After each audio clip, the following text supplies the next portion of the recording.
Pemberi istirahat. Misionari kami yang di Palau punya anak diberi nama rest giver. Dia punya kakak, punya anak diberi nama very busy. Kakak adik punya anak berbeda, saudara. Yang satu bahagia kalau sangat sibuk, lalu anaknya diberi nama very busy, sangat sibuk. Dan adiknya punya anak diberi nama rest giver. Jadi dulu ketika ada film MacGyver, kita panggil dia MacGyver. Tapi namanya rest giver sebetulnya. Dan nama rest giver itu adalah arti dari nama Nuh. Nah, kenapa sampai kemudian Nuh itu lahir? Nuh adalah jawaban Tuhan atas susah payah manusia karena kutuk. Coba buka maaf. Kejadian pasal 5.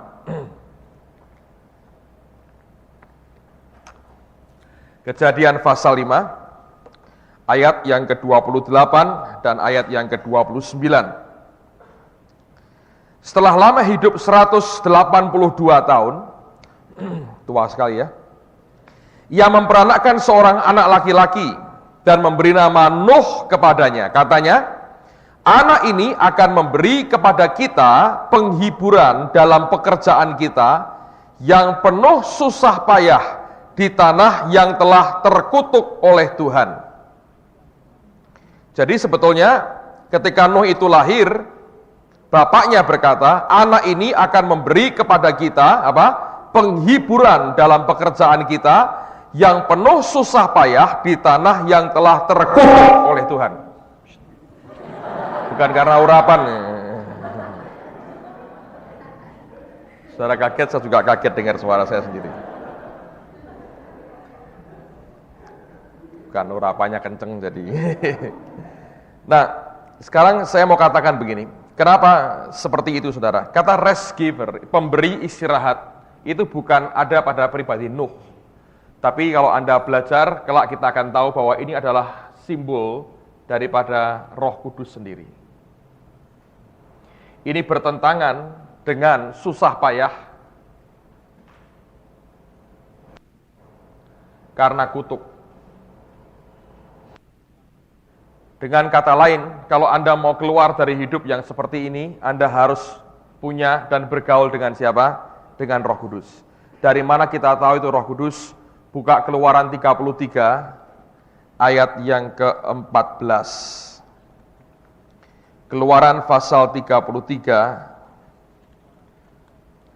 ayat yang ke-14.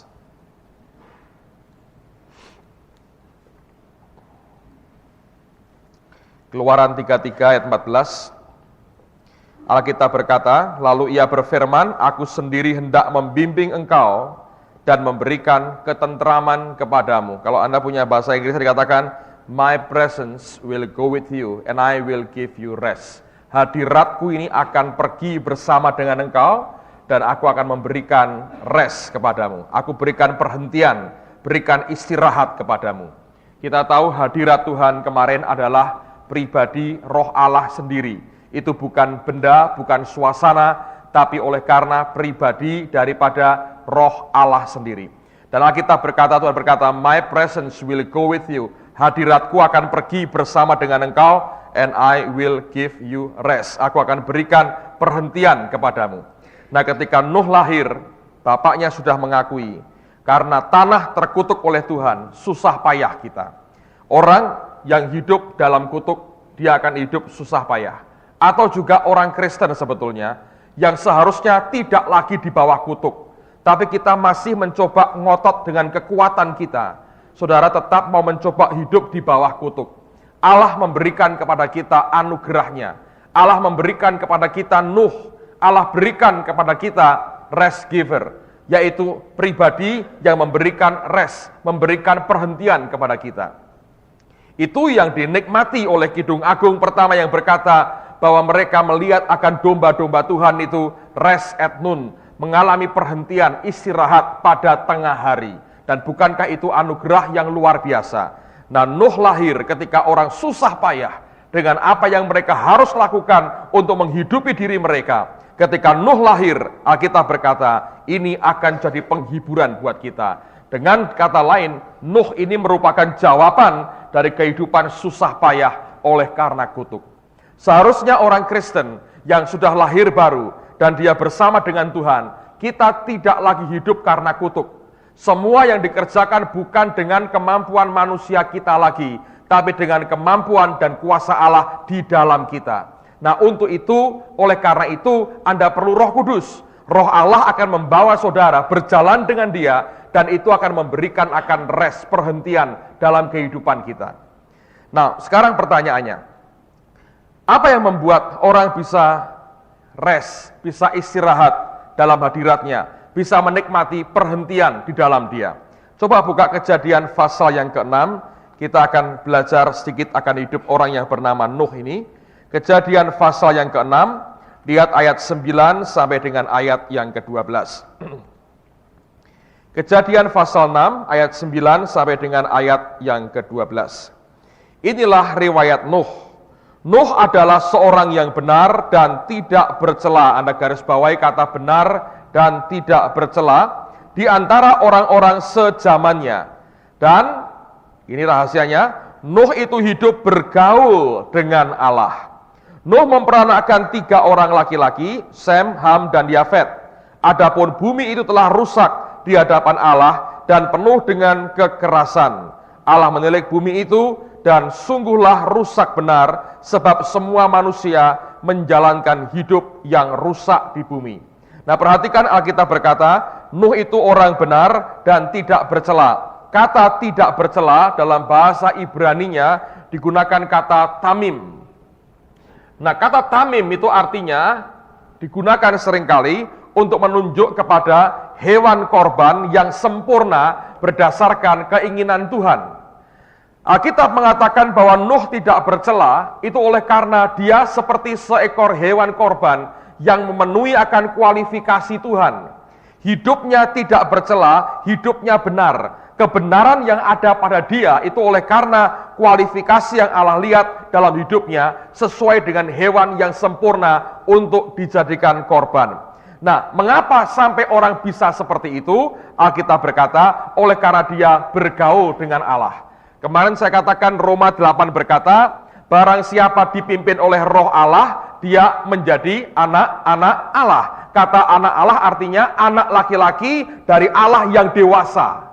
Nah, untuk itu Anda harus dipimpin oleh Roh Allah. Nah, kita bergaul dengan Tuhan akan membuat kita makin didewasakan. Pergaulan kita dengan Dia membuat kita makin dewasa, makin dewasa, makin dewasa di dalam Dia. Kalau kita tidak bergaul dengan Dia, tidak mungkin kita didewasakan. Nah, bagaimana caranya pergaulan itu mendewasakan kita? Bagaimana caranya pergaulan itu membuat kita menjadi seperti hewan korban yang sempurna di hadapan Tuhan? Nah, lihat baik-baik. Amos 3 ayat yang ketiga. Amos pasal 3 ayat yang ketiga.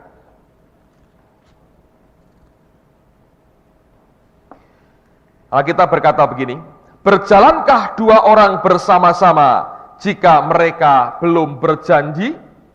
Dengan kata lain, kalau orang mau jalan bersama-sama, harus ada agreement, harus ada kesepakatan di antara keduanya. Oke? Misalnya begini ya, saudara mau pulang habis ini ke Semarang, atau 2 orang ya, satu ke Semarang, satu ke Salatiga. Begitu keluar, yang Salatiga ngomong yang Semarang, kamu naik apa? Oh, saya bawa mobil. Boleh nggak saya ikut? Lalu mereka sepakat, loh, kamu ke Salatiga, aku ke Semarang. Tapi harus agreement dulu. Apa kamu mau ke Semarang? Kan tidak mungkin kita sama-sama karena arah kita, rumah kita berbeda. Yang Salatiga berkata, iya aku mau ke Semarang karena aku mau tengok kakakku, istrinya baru melahirkan, dan aku mau tengok keponakanku misalnya. Lalu Anda sepakat, baik kita ke Semarang bersama, lalu kita bisa jalan bersama. Tapi kalau tidak ada agreement, kesepakatan, tidak mungkin jalan bersama. Nah, dengan Tuhan, kalau Anda dan saya mau berjalan bersama dengan Dia, harus ada agreement, harus ada persetujuan bahwa kita akan sama-sama. Nah, sekarang pertanyaannya, yang harus ngalah siapa? Tuhan atau kita, saudara? Kita. Dengan kata lain, agreement-nya adalah, baiklah Tuhan, aku mau ikut engkau. Tapi dasar manusia, kalau belum ditendang pantatnya, kita belum ngikuti kehendak Tuhan. Jadi doa, minta Allah paksa kita ikuti dia. Nangkep ya? Pergaulan itu membuat kita ini sempurna, dan itulah no rest giver yang diberikan kepada kita. Nanti cara hidup kita, cara melayani kita, tidak akan ngotot pakai kekuatan sendiri, tapi oleh karena anugerah hari demi hari, hidup oleh karena anugerah dalam Tuhan. Nah sekarang lihat, contoh berikutnya, Matius 11. Matius pasal 11, perhatikan pada ayat yang ke-28 sampai dengan ayat yang ke-30. Matius 11 ayat 28 sampai 30. Marilah kepadaku semua yang letih lesu dan berbeban berat, aku akan memberi kelegaan kepadamu. Pikulah apa? Kuk yang kupasang dan belajarlah padaku, karena aku lemah lembut dan rendah hati, dan jiwamu akan mendapat ketenangan. Sebab ya kuk yang kupasang itu enak dan bebanku pun ringan. Nah saya terus terang bertahun-tahun jadi anak Tuhan, saudara. Nggak ngerti kuk ini apa. Saya tanya kepada mereka yang di desa-desa, kuk itu apa? Oh itu adalah pelayanan ke desa-desa. Tanya dengan para penginjil, kuk itu apa? Itu beban kepada jiwa-jiwa katanya. Tanya pendeta, Pak pendeta, kuk itu apa? Itu adalah beban penggembalaan. Seorang gembala berkata, nanti di surga yang mahkotanya paling besar adalah gembala sidang. Kenapa? Selama di bumi makan ati terus katanya. Susah karena jemaatnya ruwet semuanya. Jadi Tuhan menghargai mahkotanya paling besar. Nabinya enggak terima, tidak. Nabi yang mendengar dulu suara Tuhan, mahkotanya paling gede. Kuknya apa? Kuknya adalah dengar-dengaran suara Tuhan. Masing-masing orang mengajukan kepentingannya untuk diakui sebagai kebenaran. Apa sih kuk itu, saudara? Kalau dia berkata, pikulah kukku. Bahasa Inggrisnya, take my yoke. Engkau pikul kukku. Apa sih kuk itu, saudara? Hah? Kuk itu apa sebetulnya? Yang dimaksudkan Tuhan dengan kuk itu apa sebetulnya? Ketika dia berkata, pikulah kukku. Nah, saya berkata, Tuhan, kalau aku nggak ngerti kuk itu apa, aku mikul apa? Ya pokoknya mikul kuk lah, itu apa? Satu hari, saudara, saya berdoa sungguh-sungguh, saudara. Saya bilang, Tuhan, kalau engkau mau aku pikul kuk, yang katamu enak, ringan, kan aku mau. Tapi ini apa sebetulnya? Ini yang terjadi, saudara. Itu pertama kali dalam hidup saya. Saya duduk di bawah sini, saudara, baca Alkitab begini. Seperti di depan saya ini, ada satu orang duduk persis di depan saya. Dan orang ini saya tahu Roh Kudus, dia mulai bicara, dia mulai ngajar. Dia berkata begini, saya dikasih penglihatan. Saya pas penglihatan 2 ekor lembu sedang membajak sawah. Dan mereka punya apa? Kuk di atasnya. Terus Tuhan berkata begini, ada banyak orang berkata, kuk merupakan simbol beban, betul ya? Simbol masalah. Kuk itu the anointing, break the yoke. Urapan itu mematahkan kuk, kata Yesaya. Betul, bahwa kuk simbol beban, simbol masalah, simbol perbudakan. Tapi kuk itu juga sebetulnya simbol pasangan. Ya. Nah, kalau Anda berkata begini, Alkitab memberikan istilah begini yang bagus sekali. Elisa itu punya 12 pasang lembu. Ya. Dalam bahasa Indonesia digunakan istilah 12 pasang lembu. Bahasa Inggrisnya 12 yoke of oxen. 12 kuk lembu. Memang betul bahwa kuk itu memberikan pengertian itu pasangan. Nangkap, saudara? Jadi kuk itu memang simbol beban, tapi kuk simbol pasangan. Paulus berkata, jangan engkau menikah atau bersatu dengan pasangan yang tidak seimbang. Ya kan? Bahasa Inggrisnya unequally yoked. Kuk yang tidak seimbang. Lalu Tuhan memberikan pengertian kepada saya begini. Lihat 2 ekor lembu itu. Dan saya lihat hanya satu, saudara. Dan itu dengan kuk di atasnya. Dia berkata, lihat ini lembu yang satu adalah Tuhanmu. Dan kamu adalah lembu yang kedua. Ketika dia berkata, take my yoke, dia berkata, jadilah pasanganku, kata Tuhan. Lalu engkau ikut kemana aku pergi. Jangan saling tarik-menarik. Tarikan-tarikan kita dengan dia. Dia berkata begini, ini bagus sekali dia berkata begini. Ketika kamu masih anak-anak, kamu belum dewasa, kamu akan berkata begini, jangan berontak kepada Tuhan, nanti kamu sakit semua. Pernah dengar gitu? Percuma berontak, nanti kamu yang bonyok semua. Sudahlah, nyerah saja, daripada sakit semua, jangan berontak. Tapi waktu kamu makin dewasa, kamu akan berkata, jangan berontak, nanti kamu menyakiti dia. Orang yang belum dewasa berkata, jangan berontak, nanti aku sakit. Ketika kita makin dewasa, engkau kenal dengan dia secara pribadi, engkau bergaul dalam hadiratnya, cara bicara kita berbeda. Anda akan berkata, jangan berontak, supaya tidak menyakiti dia, karena engkau cinta dengan Tuhanmu. Nah saudara, kalau Anda mengerti ini, itulah cara berjalan dengan Tuhan. Belajar untuk jadi partnernya Tuhan. Nah karena kita satu kuk, satu pasangan, tidak mungkin dipisahkan. Semua upaya untuk melepaskan diri dan berjalan di luar keinginannya akan membuat kita sakit, tapi terlebih juga Tuhan disakiti hatinya oleh karena pemberontakan kita. Jadi betul nggak ketika kita berdoa, paksakanlah rencanamu itu? Sebab kita ini mau nggak mau, saudara. Anda masuk dalam kuknya itu, dan dia berkata itu enak dan ringan. Kalau tidak, engkau kerja keras, susah payah. Yang Tuhan mau berikan sesuatu yang enak dan sesuatu yang ringan. Nah, saya beri contoh nih. Beberapa tahun yang lalu, 4 tahun yang lalu, pada waktu itu gedung kami belum selesai. Dan masih diberi tenda di dalamnya. Dan atapnya masih lubang-lubang, saudara. Waktu itu saya lupa tanggalnya sekarang, saudara. Sudah agak lama, sudah 4 tahun lebih. Tapi itu hari Minggu dan tanggal 12 lah, tanggal 12. Tanggal 12, saya masih ingat. Tanggal 12 November, 4-5 tahun yang lalu. Hari Minggu, saudara. Sore itu jam 4 hujan keras sekali. Saya bilang, Tuhan, ini kalau hujan, bocor semua di gereja. Kebaktian bocor gini nggak lucu. Nah, waktu itu sudah kita mulai pembangunan ya. Utang sudah lunas dan kita mulai pembangunan. Dan ada orang Jakarta yang nyumbang akan ceilingnya, plafonnya. Tapi atap kami masih lubang-lubang semua. Istri saya hamil tua, anak ketiga. Dokter berkata tanggal 16 anakmu lahir. Itu tanggal 12, jadi kurang 4 hari. Sebagai suami yang baik, mencoba dari suami yang baik oleh anugerah Tuhan, saya sudah kumpulkan, siapkan dana untuk kelahiran anak saya yang ketiga ini.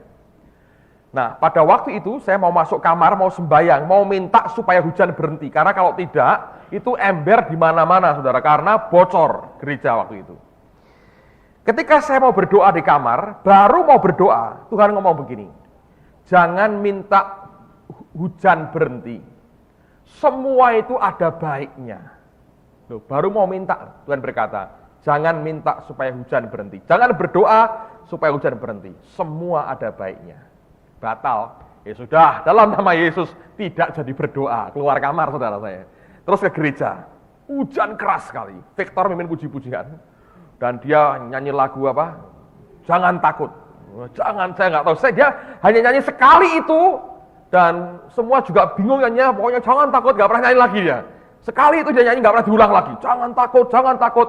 Di depan saya itu bocor, ember depan saya, saudara. Anak-anak punya hikmat, jadi ember dikasih gombal, jadi gak terlalu keras bunyinya. Nanti musiknya lain-lain kan, saudara, kalau gak gitu. Lalu saya bilang, Tuhan, ini gimana ini? Bocor kayak begini. Ada teman bisikin saya begini, Pak, kita kan disumbang orang, plafon, ceiling, bentuknya uang. Kalau kita hitung, Pak, beli atap, ganti semua atap dengan ceiling ini hampir sama harganya. Kalau kita pasang plafonnya, hancur Pak. Karena atapnya masih bocor. Kenapa tidak kita minta uang itu kita pakai untuk beli atap? Toh sama-sama untuk rumah Tuhan yang sama. Masuk akal saudara?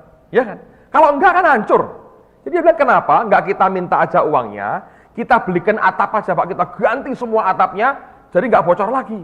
Saya pikir itu ide bagus.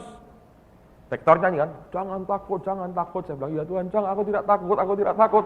Tapi ini bocor, ini gimana nih duitnya, ambil pakai itu apa? Dan dia ngomong begini, jangan pakai uangku, sekehendakmu sendiri.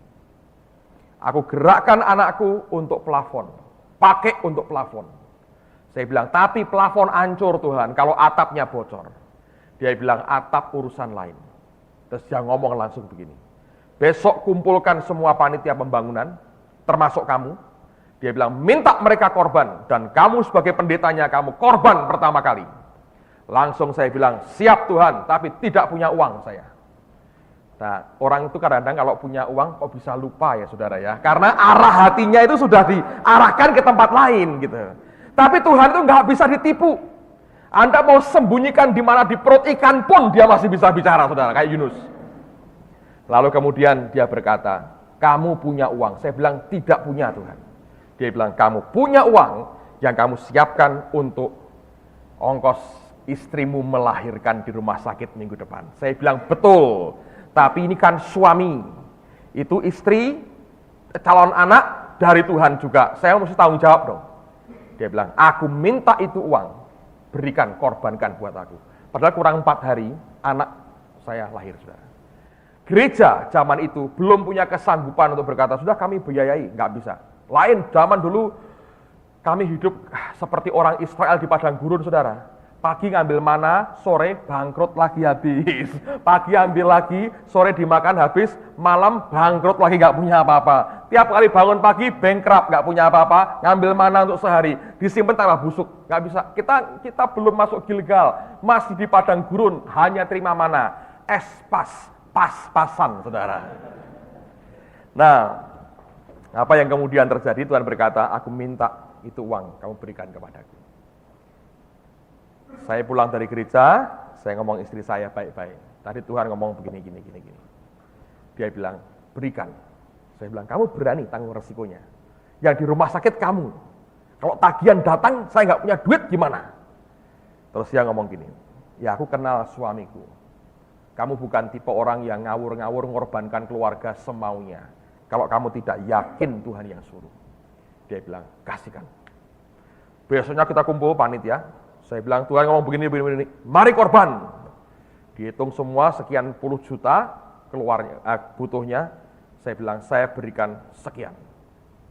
Dan orang-orang itu luar biasa. Kecil panitianya. Korban mereka. Lebih, saudara. Lebih. Ada satu dokter gigi baru praktek, dikumpulin duitnya 3 bulan dan berkata, kasihkan semua saudara. Luar biasa. Dan Tuhan pakai banyak cara, terkumpul. Tanggal 16 anak saya enggak jadi lahir saudara. Tanda-tandanya pun enggak ada. Mundur beberapa hari ternyata. Tanggal 19 hari Minggu saudara, seminggu kemudian. Pada waktu itu setelah pembagian pagi dia bilang, wah ini perutku sudah merasa waktunya untuk melahirkan. Saya bawa dia ke rumah sakit. Dan sore itu sekitar jam 5 sore, saya masih ingat yang minggu sore yang khotbah di tempat kami, pagi sore Ibu Prawiro Maruto waktu itu. Dan jam 5 sore anak saya lahir. Saya tungguin saudara. Dia lahir aja, istri saya hampir nggak berasa bahwa anak sudah keluar. Dokternya nggak ada, jadi itu lahirnya normalnya luar biasa, tanpa sakit sama sekali. Yang menarik, Tuhan berkati kami, begitu rupa, sampai lebih-lebih. Dan saya menolak ketika dari gereja menawarkan untuk take over biaya ongkos melahirkan, karena mereka merasa ini dikorbankan semua, dan dengan persembahan yang masuk, kemudian mereka berkata, ini ada dana ini, bisa dipakai untuk kamu. Saya bilang, terlambat, saya berkata. Karena Tuhan sudah berkati kami, sudah limpah-limpah, saya bilang, pakai untuk yang lain aja. Tapi yang lebih menarik lagi, saudara, tanggal 19 November itu adalah hari ulang tahun istri saya. Jadi mami dengan anak, lahirnya tanggal dan bulannya sama. Tahunnya masih berbeda ya. tapi tanggal dan bulannya sama. Kok bisa gitu? Tanpa disengaja, tanpa dibuat seperti itu. Kalau kita hidup berjalan dengan Tuhan, Anda akan susah payah enggak? Susah payahnya itu bukan karena ngotot kita, saudara. Ada bagian di mana kita harus lakukan sesuatu, tapi tidak karena kutuk sebetulnya. Kita menikmati rest, karena Tuhan adalah rest giver. Dia pemberi istirahat kepada kita. Jadi kalau kita mau jalan dengan Tuhan, saudara, Dia yang kerjakan semuanya buat kita. Kerjakan bagian kita, Dia urus yang lain. Dan akhirnya itu atap selesai, plafon selesai, dan kemudian yang lain diberes semua oleh Tuhan dengan cara yang begitu luar biasa. Dan saya belajar dari banyak pengalaman, kalau kita bisa jalan dengan Tuhan seperti itu, luar biasa. Nah, saya berikan contoh, ini Nuh nih. Saya pernah mikir begini, saudara. Tuhan kan berkata pada Nuh, kamu ambil binatang-binatang itu sekian pasang, ya. Ngumpulkannya gimana, saudara? Semut, ulat, burung, raja wali. Ayo, Anda mau jadi Tarsanan? Apa Nuh itu kayak Tarsan? Si raja hutan gitu. Kumpul semua gitu, saudara. Ayo, mikir nggak? Pernah mikir nggak Nuh itu seperti apa? Tuhan berkata, Nuh, kumpulkan mereka. Pernah mikir nggak? Itu susahnya kayak apa, saudara? Kalau orang diinjili sama dia, nah kalau binatang, atau binatang diinjili sisaan sekalian gitu. Semut kumpul, sekian pasang aja, jangan lebih. Ini kan rebutan yang mana yang masuk. Burung, dia tinggal di mana? Dia bangun di dataran tinggi. Gimana ngumpulkannya mereka yang binatang yang di dataran, yang di lembah, yang di jurang, yang di gunung yang lain? Ngumpulkannya gimana? Saya bilang, Tuhan, kadang-kadang ini nggak masuk akal. Sudah membuat bahtera aja sudah nggak masuk akal. Dia berkata, kumpulkan. Anda mau tahu bagaimana cara Nuh mengumpulkan? Luar biasa. Anda boleh tiru kalau mau. Kejadian pasal 7. Mengumpulkan binatang itu susah loh, saudara. Percaya nggak? Nangkep burung aja susah kok. Di rumah saya itu ada sangkar besar, banyak macam-macam burung. Ada burung gelatik di situ. Ini seminggu ini ada gelatik liar, nempel terus, saudara. Saya suruh sopir saya tangkap berhari-hari, nggak bisa, saudara. Nggak bisa. Terus sekian hari nggak balik, ini balik lagi, saudara. Jadi nangkep, saya bilang bayangin ya, nangkep satu burung aja susah. Gimana masukin tuh sampai di dalam kalau nggak berantem gajah dengan singa gitu kan? Bayangin kalau berantem. Apa enggak tuh kebun binatang ancur-ancuran dalamnya. Ya, tapi lihat bagaimana caranya Nuh itu mengumpulkan teman-temannya. Kejadian pasal yang ke-7.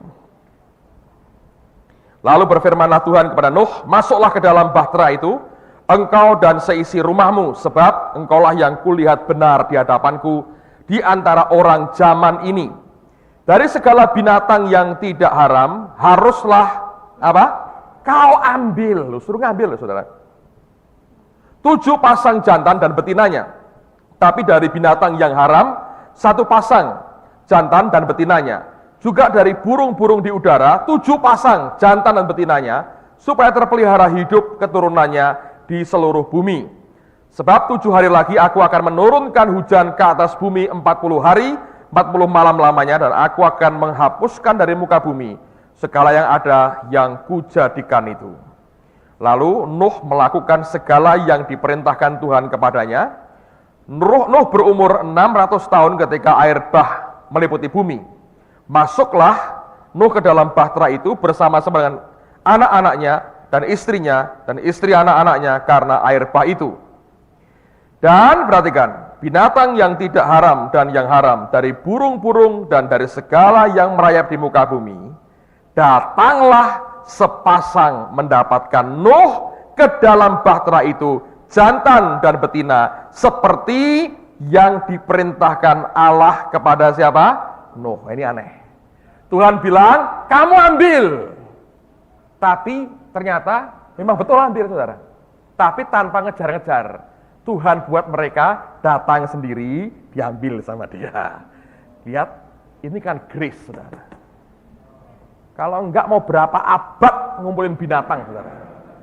Mau jadi pawang harimau, pawang gajah, kuda Nil, tapi Alkitab berkata, datang sendiri, saudara.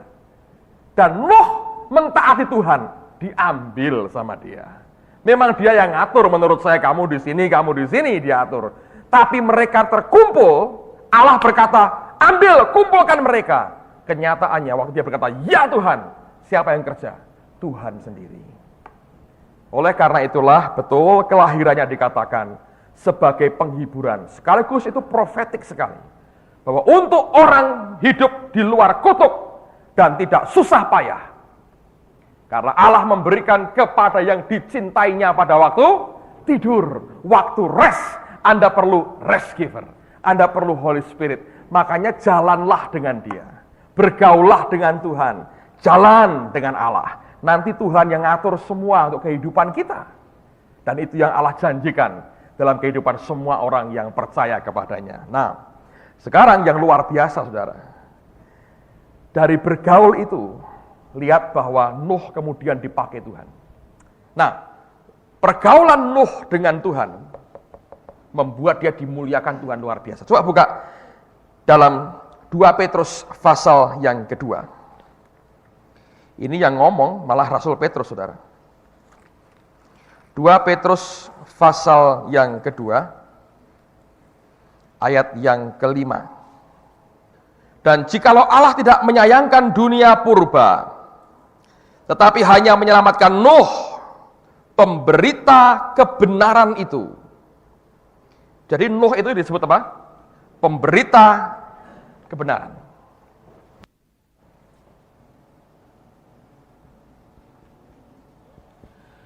Sebetulnya bukan pemberita, saudara. Tapi nama ini, istilah ini sebetulnya lebih tepat. Amator.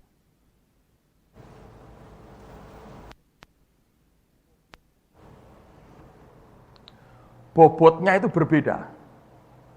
Soekarno-Hatta itu proklamator. Penyiar TV itu pemberita. Apa bedanya? Beda, saudara. Langsung beda. Nuh dikatakan proklamator kebenaran. Dan di seluruh Alkitab, hanya satu lagi pribadi yang Alkitab katakan sebagai proklamator kemerdekaan, kebenaran, bukan kemerdekaan. Siapa itu, saudara? Ini karena P4 nih, saudara. Saya lulus P4. Siapa yang proklamator kebenaran? Yesus. Lihat, bandingkan dengan 1 Petrus pasal 3. 1 Petrus pasal 3 ayat yang ke-18.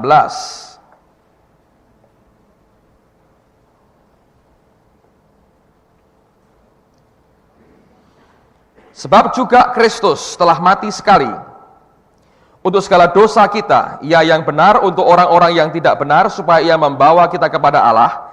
Ia yang telah dibunuh dalam keadaannya sebagai manusia, tetapi yang telah dibangkitkan menurut roh, dan di dalam roh itu juga ia pergi memberitakan Injil kepada roh-roh yang di dalam penjara. Kata memberitakan itu sebetulnya memproklamirkan. Beda. Kalau kita pemberita, Yesus itu proklamator. Nuh bergaul dengan Allah dan dia proklaim kebenaran. Dia bukan hanya membawa berita, dia proklaim kebenaran. Semakin kita bergaul dengan Tuhan, bobot bicaramu akan beda, saudara. Orang yang bergaul dengan Allah, bobot bicaranya akan beda. Ketika dia bicara, dia proklaim. Dia bukan hanya bring the good news, tapi dia proklaim the good news. Dan itu beda sekali. Anda bergaul dengan Tuhan, bobot bicaramu beda.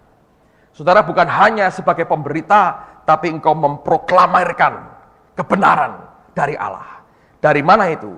Kalau kita mau berjalan bersama dengan Tuhan. Bergaul dengan Allah itu akan membuat kita dinaikkan oleh Tuhan dalam kemuliaannya. Oleh karena itu, berjalanlah dengan Tuhan, saudara.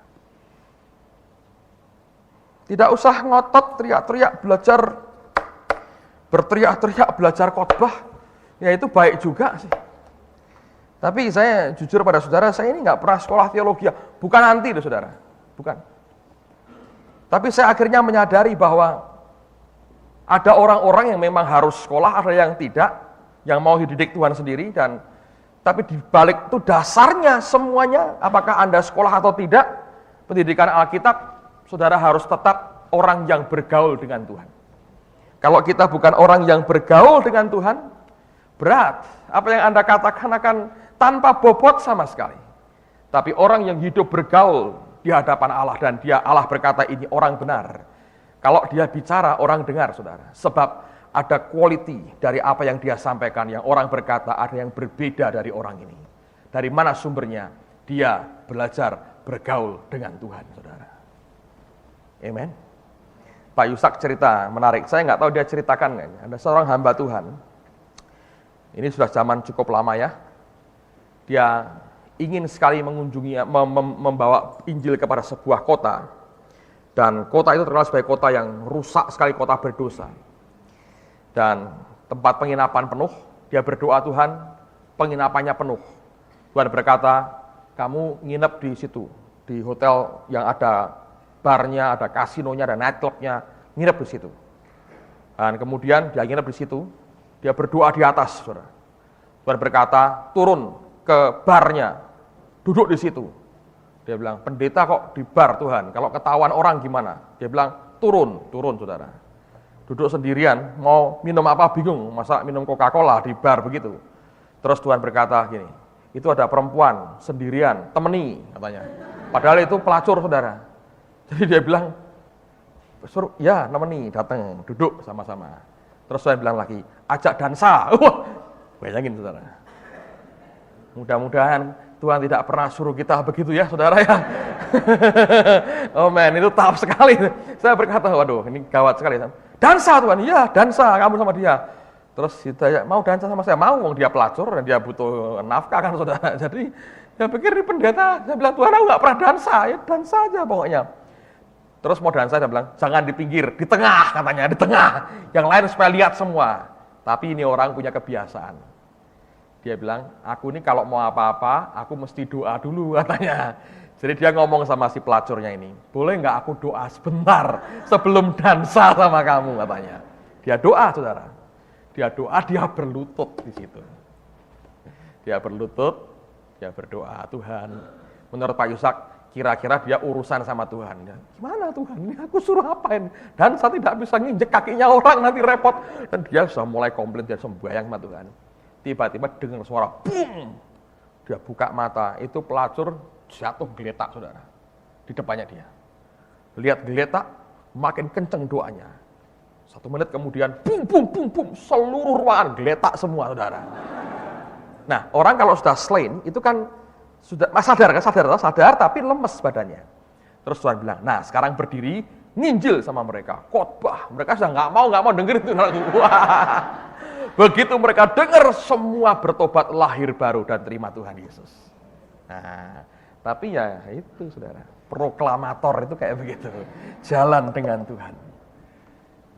Ya, kasih karunia Allah kan berbeda-beda. Anda mau begitu? Tidak mau? Tuhan mau. Gawat tuh. Kalau Anda mau, mudah-mudahan terjadi loh. Gak enak semuanya. Tapi saya belajar ya, saudara sekalian. Jadi intinya itu sebenarnya gini ya, simple. Anda bergaul dengan Tuhan ya. Kalau sesimpel itu kita bubar ya sekolah ini ya, saudara. Jadi Anda bergaul dengan Tuhan, dia ngomong apa Anda kerjain dalam ketaatan, Anda belajar begitu. Nanti saudara akan ngerti bahwa semua dikerjakan oleh dia. Kita nggak bisa bangga dengan diri kita apa-apa lagi. Dan itu kita nikmati res et nun. Dan Nuh karena bergaul dengan Allah, dia jadi seorang proklamator kebenaran. Dia nyatakan, dia proklamirkan seperti Yesus. Masuk ke alam maut, dia proklamirkan kebenaran. Dan dia lepaskan orang-orang dari penjara. Bobotnya itu luar biasa. Kalau pemberita, cuma berita, dia nggak punya kekuatan, otoritas apa-apa. Tapi seorang proklamator, sekali dia ngomong, kayak Soekarno-Hatta, dengan ini kami menyatakan kemerdekaan Indonesia. Bang, merdeka. Sama dengan Tuhan. Dia berkata, good news, terima aku selamat. Orang bilang, ya, bom, bongkar penjaranya. Bebas semua. Makanya Alkitab berkata kan, Ketika mati orang-orang kudus masuk kota kudus. Nggak taunya diobrak-abrik sama Tuhan itu di bawah sana. Dia bilang, aku mati buat kalian. Bas, semua yang percaya diselamatkan, dilepaskan. Nuh, beda. Kebenaran. Nggak ada yang bertobat, saudaraku. Tapi tetap dia proklamator. Oh, ini juga nggak gampang loh, saudara. Dia khotbah, bukan pemberita, dia sudah proklamator. Yang bertobat, yang mau ikut siapa? Keluarganya. Yang lain tidak satu manusia pun ikut. Tapi binatang datang sendiri kepada Nuh. Tuhan yang bawa dia masuk. Simpel kan cara Tuhan? Jadi saudara sekalian, ini yang banyak orang kacau. Kita berpikir bagian Tuhan hanya berjanji, bagian kita menggenapi. Salah. Dia yang janji, Tuhan juga yang sanggup menggenapi, bukan kita. Lakukan bagian kita, dia genapi apa yang dia janjikan. Nah, sebagai penutup yang terakhir, mari kita lihat akhir hidupnya, dan ini sedikit menyakitkan sekali. Pasal 9 dari kitab Kejadian. Inilah hebatnya Alkitab. Alkitab ini seperti orang telanjang di depan kita, dibuka semuanya tanpa ditutupi. Karena Tuhan mau menunjukkan inilah kenyataan faktanya. Sekalipun demikian, bukankah anugerah Tuhan itu luar biasa? Kejadian 9, lihat pada ayat yang ke-18. Kejadian 9, ayat yang ke-18. Anak-anak Nuh yang keluar dari Bahtera ialah Sem, Ham, dan Yafet. Ham adalah bapak Kanaan.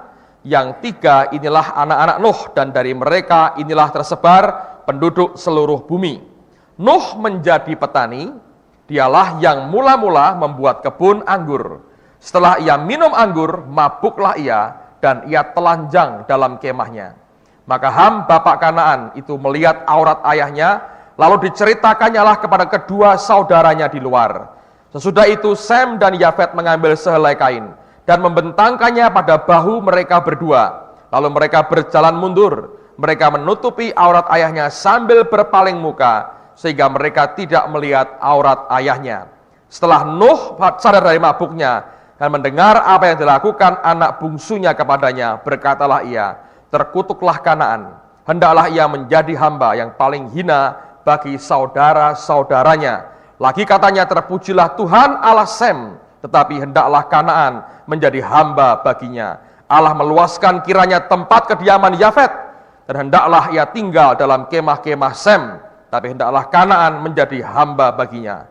Nuh masih hidup 350 tahun sesudah air bah, jadi Nuh mencapai umur 950 tahun lalu ia mati. Nah, dengarin saudara.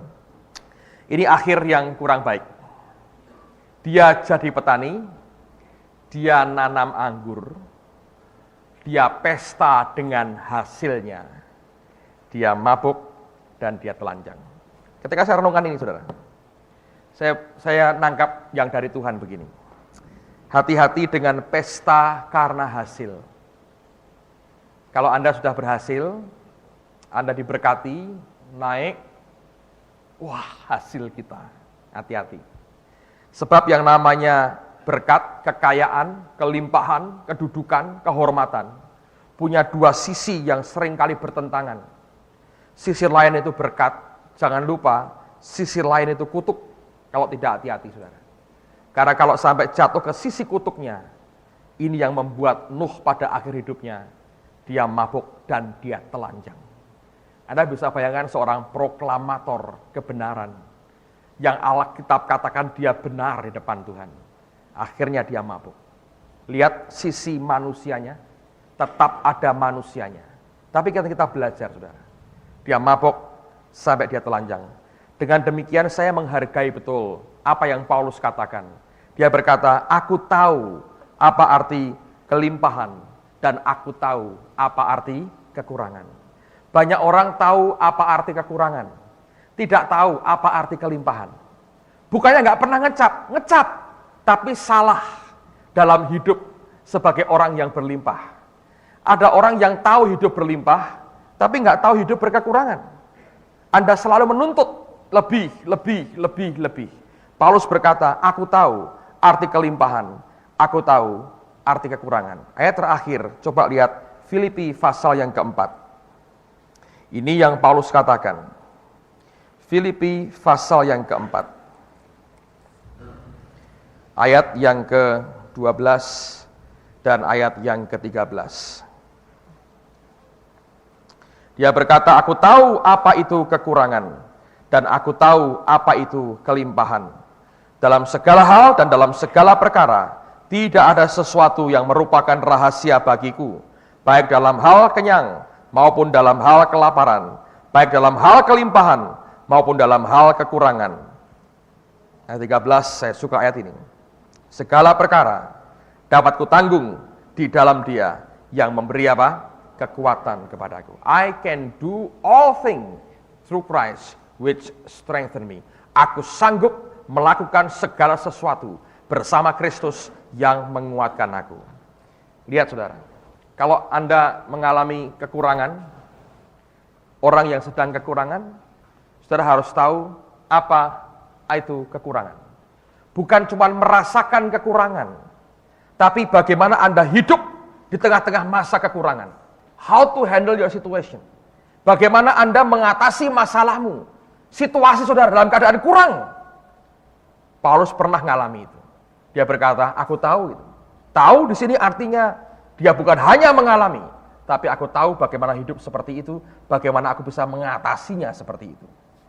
Tapi ketika Anda berkelimpahan, dia juga berkata, aku tahu juga apa arti kelimpahan. Nah, banyak orang tahu ketika kurang, tapi tidak tahu ketika limpah.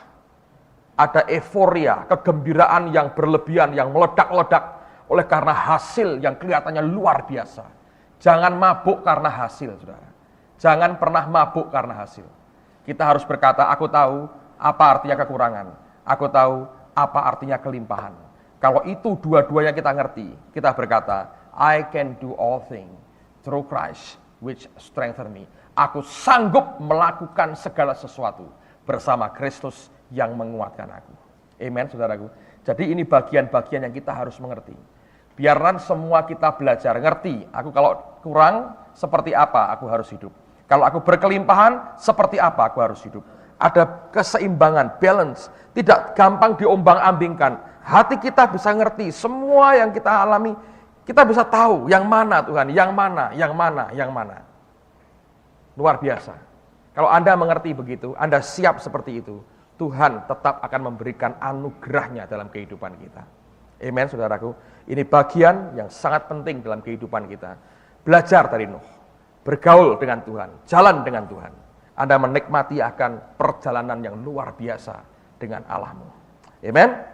Oke, jam 2, mari kita berdiri sama-sama. Besok saya akan teruskan dengan Abraham. Dan kalau tuntas saya akan selesaikan sampai Ishak. Dan kemudian Jumat kita bicara Yakub atau Israel. Dan mungkin kita bicara Musa atau Yusuf. Saya sedang berdoa, mana yang Tuhan mau. Dan saya berdoa minggu ini akan memberkati Anda. Apa yang saya sampaikan di review, di kamar masing-masing, di rumah Anda belajar lagi. Anda bisa bongkar lebih jauh kitab Kejadian. Kalau Anda bisa nikmati, saya yakin Anda akan senang dengan kitab ini. Tapi saya mau beritahu, Anda harus juga ngerti perjanjian baru untuk Anda bisa ngerti Kejadian dan perjanjian lama. Karena tanpa ngerti perjanjian baru, perjanjian lama hanya seperti cerita, hanya story. Tahu perjanjian baru, Anda baca perjanjian lama, Anda tahu kehidupan di dalamnya itu luar biasa. Amen. Mari angkat tangan sama-sama. Berkat-Mu turun pada setiap kami Tuhan. Dan terima kasih untuk sepanjang hari ini. Engkau memberikan kekuatan kepada kami. Meteraikan semua bagian yang sudah kami dengar untuk kemuliaan nama-Mu. Jadikan semua kami pelaku firman. Mulai hari ini kami makin berjalan bergaul dengan Engkau. Makin dekat dengan Tuhan. Makin limpah dengan kasih karunia-Mu. Kami tidak hidup dalam kutuk. Kami hidup bersama rescuer kami, yaitu Roh Allah sendiri. Terima kasih Bapa. Demi nama Yesus semua kita berkata, amen. Berikan kemuliaan bagi Dia. Amen. God bless you.